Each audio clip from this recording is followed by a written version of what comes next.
committed to you. Fox Carolina, the 6 o'clock news starts now.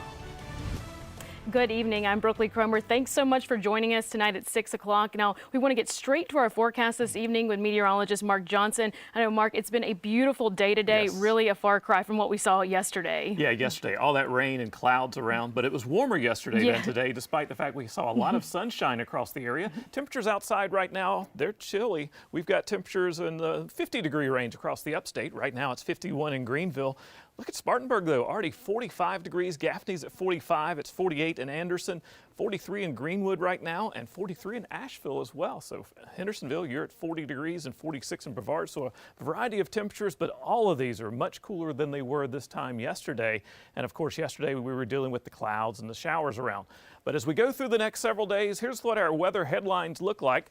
Chilly starts and mild afternoons over the next few days. In fact, through most of the work week, we're going to see lots of sunshine and mild afternoons, but cool starts in the morning, especially the next couple of mornings. There is going to be a warming trend through the middle part of the week and into the end of the week. We're going to stay pretty warm, but then guess what? Next weekend, clouds and some showers return, and that's going to drop our temperatures just a bit as we go into next weekend. Fox Radar 3D much quieter than it was last night across the area. The front that moved through yesterday and actually produced the severe weather the night before across the Mid-South, that is now well off into the Atlantic. We've got high pressure building in, and that's going to give us a clear and cool night tonight. We'll see temperatures dropping down to 30 degrees tonight with light winds. Some of the outlying areas of the upstate, you're going to be dropping down to the upper 20s around the area, and for the mountains, about 25 on average in the mountains for the low with clear skies and cold conditions, light winds.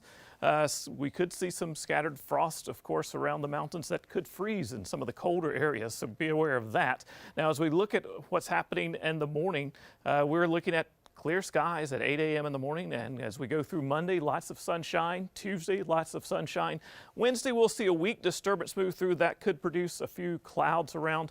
I don't think we'll see any shower activity, even though this forecast model is indicating we could see a sprinkle or two. Most of us will be dry. We'll just see partly cloudy skies going into the evening hours on Wednesday. Greenville outlook for tomorrow, lots of sunshine. We'll start off in the upper 20s and lower 30s at 8 a.m. in Greenville. It'll be 32 degrees. Mostly sunny skies as we go through the day, and by 4 p.m. about 59 degrees for the high. That's slightly above average, so we're going to rebound to above average temperatures, even though we'll start off very cold tomorrow. And by 8 p.m., 43 degrees, clear skies. And the next 7 days, here's what it's looking like. A gradual warming trend through Tuesday. Then we see a few more clouds around by Wednesday. That'll drop our temperatures just a little bit. Then we start to rebound again going into Thursday and Friday. And a slight chance of some showers going into next weekend, with highs dropping back into the upper 60s on Saturday, lower 50s on Sunday. Now for the mountains, you'll see that similar trend with temperatures up to around 60 degrees over the next several days. Then we see a better chance of rain in the mountains next weekend, with highs going from the 60s to the 40s by Sunday. Brookley? Thanks for that update, Mark. Well, a powerful storm system unleashed more than 30 tornadoes across 6 states overnight Friday. Kentucky, one of the hardest hit areas. Fatalities have been reported in multiple places, with more than 100 feared dead all across the Midwest. Search and rescue operations are still ongoing. Officials say towns are unrecognizable and hundreds of thousands of homes are still without power. Now, this is a look at one of those massive tornadoes. This video was taken in Sacramento, Kentucky. That's about 75 miles northeast from Bowling Green. This tornado traveled more than 230 miles across 4 states for the course of 4 hours. If it is confirmed as one single and continuous tornado, it will set the record for the longest long-track tornado in U.S. history. The governor says this tornado will likely be historic for its tragedy.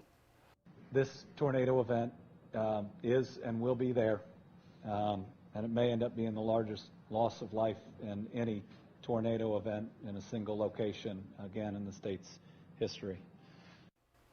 And a Kentucky candle factory was leveled by another deadly tornado. More than 100 people were inside at the time. And several violent storms hit Kentucky late Friday in what the governor called one of the toughest nights in the state's history. The total death toll could reach 100. Many people still searching through the rubble at this hour to find their loved ones. I want to find my wife. I want to find her. I hope she's still somewhere safe. I hope she's somewhere safe. And baby, please call me soon we get connected. Please call me. I'm looking for you, baby. We've been looking for you. Me, Tamara, the kid, we all looking for you right now. The tornadoes that pummeled 6 states also impacted some of our neighbors right here in the upstate, too.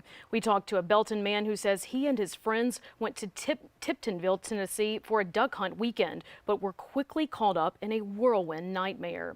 He says he and his buddies were in their hotel dozing off to a movie when they heard a roaring sound and the wind around them picked up dramatically. With no power or decent reception in the now leveled area, we were able to talk to him over the phone, and he describes what exactly he saw and heard and how they miraculously survived to tell us about it. Matt Koufax has the story you will see only on Fox.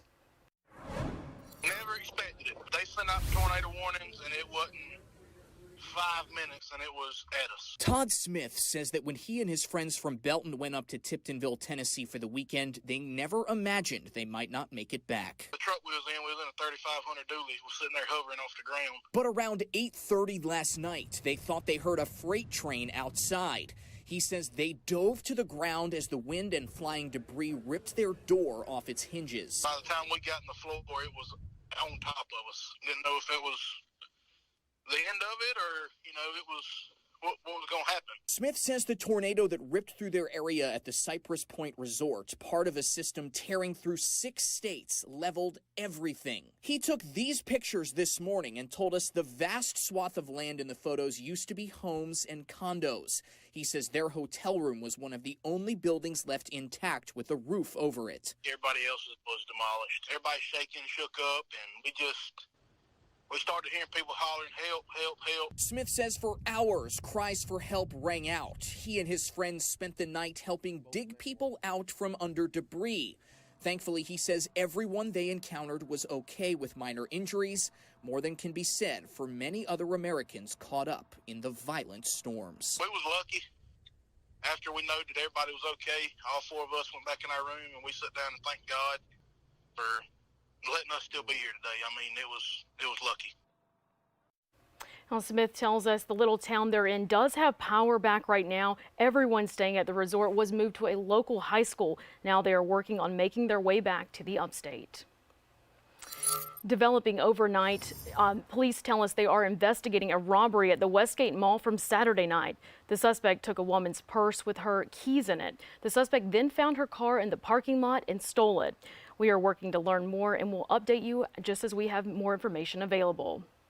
And in Newberry County, 3 people are dead after a crash Friday afternoon. That wreck happened on Highway 34. Highway Patrol tells us both cars were on Highway 34 when they hit each other head on. Troopers and the driver and passenger of a Nissan.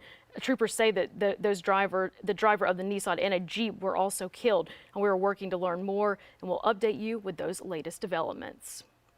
And in Spartanburg County tonight, the sheriff's office and coroner's office are investigating a suspicious death. The coroner tells us they were called to Benz Creek Road about a death. According to the coroner, that victim is Antonio Hill Jr. An autopsy is scheduled for tomorrow. If you have any information, you're asked to reach out to the Spartanburg County Sheriff's Office. And in Pelzer, deputies in Anderson County are looking for this missing teen, Timothy Wilson. According to the sheriff's office, he was reported missing from an address along Green Street on December 11th. He's described as being 5'8" and was last seen wearing a black shirt, black pants, and black shoes. He was also carrying a backpack. If you see him or know where he is, call the Anderson County Sheriff's Office. And you'll want to stay connected with these stories and more on our Fox Carolina News app. For the latest information on news and weather, just download it, go to your app store or foxcarolina.com. We'll see you back here tonight at 10.